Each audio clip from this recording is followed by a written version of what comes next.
के बारे में कि सोल की एनर्जी कैसी होती है। तो मैं आपको बताऊं, एक एग्जांपल से समझाना चाहूंगा कि एक बार एक राजा अपने मंत्री से कहते हैं कि मुझे एक बात बताओ कि क्या आत्माएं एक दूसरे से बात करती हैं? मतलब जो रूह होती है, जिसको सोल आत्मा कहते हैं, वो एक दूसरे से बात करती है? उसने कहा जी हुजूर करती हैं।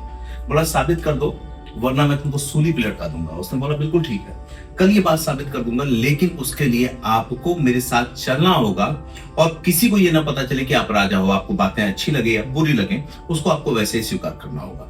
तो राजा ने कहा ठीक है। अगले दिन दोनों जब सुबह सुबह निकले तो राजा जब चलना शुरू किया तो सबसे पहले उसको रास्ते में एक लकड़हारा मिलता है जो हरा पेड़ काट रहा होता है। तो मंत्री राजा से पूछता कि राजा साहब, इस आदमी को देखकर के आपके दिल में क्या ख्याल आ रहा है? उसने कहा ये तो अपराध कर रहा है, इसको तो सूली पे चढ़ा देना चाहिए। भवन बुलाओ, इसको दंड देते हैं। बोला ठीक है, चलिए उसके पास चलते हैं और उससे बात कर लेते हैं, लेकिन शर्त यही कि आप कुछ बोलोगे नहीं। उन्होंने कहा ठीक है।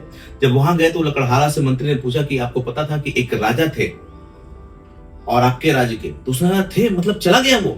और उसने माँ बहन की गालियां दी और बोला कि बड़ा खराब राजा था वो, अच्छा हुआ।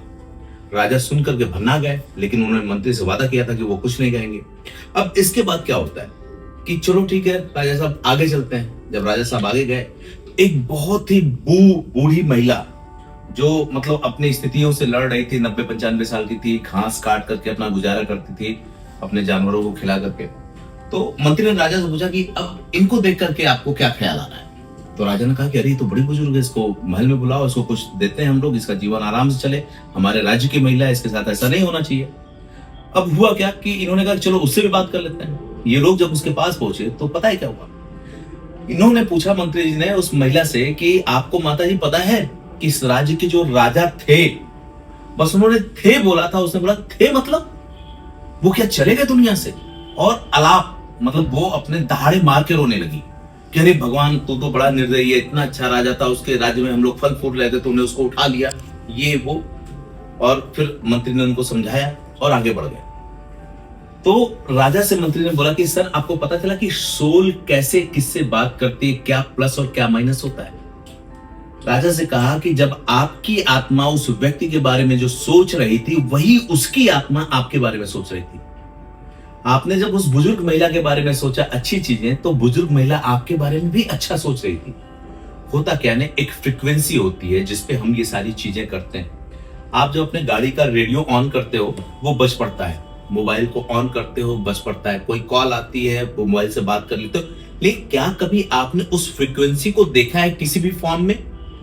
आपने नहीं देखा है, क्योंकि वो एक फ्रीक्वेंसी के फॉर्म में। ऐसे ही जब आप कुछ बोलते हो, कुछ सोचते हो, तो उसकी फ्रीक्वेंसी उससे मैच करती है जिसने आपको बनाया हुआ है। और यही आत्मा का पॉजिटिव और निगेटिव पक्ष होता है। रूह तो प्योर होती है, लेकिन जो आपकी अपनी एक्टिविटीज होती है, जो आपके शब्द होते हैं, जो फ्रीक्वेंसी होती है ना, वही पलट के आपको मिलती है। आपने सुना होगा शास्त्रों में कहा गया है कि आपको कहीं से कुछ और नहीं मिलता, आप जो देते हो वही लौट के आता है। कभी कभी तुरंत आता है और कभी कभी बाद में आता है। तो जो आपका सवाल था उसका जवाब यही है कि सच में रूहों की एनर्जी होती है, रूहें आपस में बात करती हैं, इसलिए हमेशा खुद को चेक करना चाहिए और अपनी सोच को भी चेक करना चाहिए, क्योंकि जो आज है और जो आप आज मार्केट में छोड़ रहे हो वही लौट के आपको मिलने वाला है। क्या बात।